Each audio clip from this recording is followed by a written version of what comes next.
Squid Game is the South Korean survival drama that was dropped on Netflix earlier this month. The show sees contestants accept an invitation to play various children's games in a bid to get their hands on the cash prize. However, the stakes are deadly as each game comes with a risk of being killed off. What are the games? In total, there are 6 games that are seen throughout Squid Game, many of which you will recognize from your own childhood. The first is Red Light, Green Light, a game better known to many as What's the Time, Mr. Wolf. One child is usually tasked with turning away from the rest of their friends who are stood on the other side of the playground. Their task is to get to the wolf without being seen by them, but if they turn around and witness someone moving, they are out of the game. Unfortunately, the consequences of red light, green light are far more deadly. Instead of a child being at the other end, it's a ginormous creepy robot doll.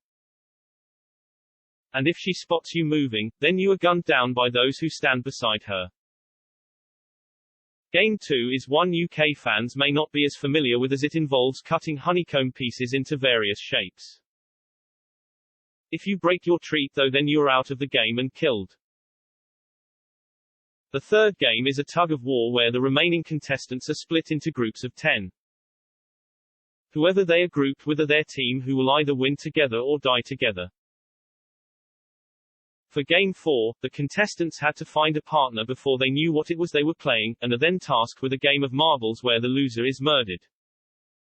Things get even tenser with the 5th game as they are told to choose a number between 1 and 16 and then instructed that they will cross a bridge in this order. However, the contestants must each jump on one of 2 glass panels that make up the bridge with only one of them strong enough to hold their weight. If they choose wrong, then they will fall to their death. The 6th and final game is Squid Game, which is, of course, what the series is named after. At the beginning of the show, a narrator describing the final game says, "It's played in a court shaped like a squid."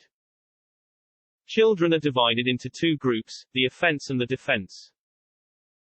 Once the game starts, the defense can run around on 2 feet in bounds, while the offense outside the lines are only allowed to hop on 1 foot.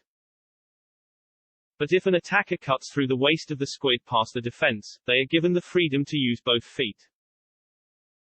To win, the attacker would need to tap the squid's head with their foot, but if they are pushed out of the lines, then they are dead. Are the games real?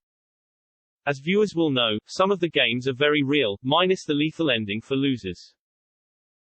Red light, green light, tug of war and marbles are very common childhood games around the world. The honeycomb round is a traditional children's game in other parts of the world as well, but it isn't clear if the principle of the bridge game, minus the falling to your death part, is 2. Then there is the Squid Game itself, which is also true to life, as director Hwang Dong-hyuk told the Korean Herald it was one of his favorites growing up. The classic version of the gram was widely played in Korea during the 1970s and 1980s.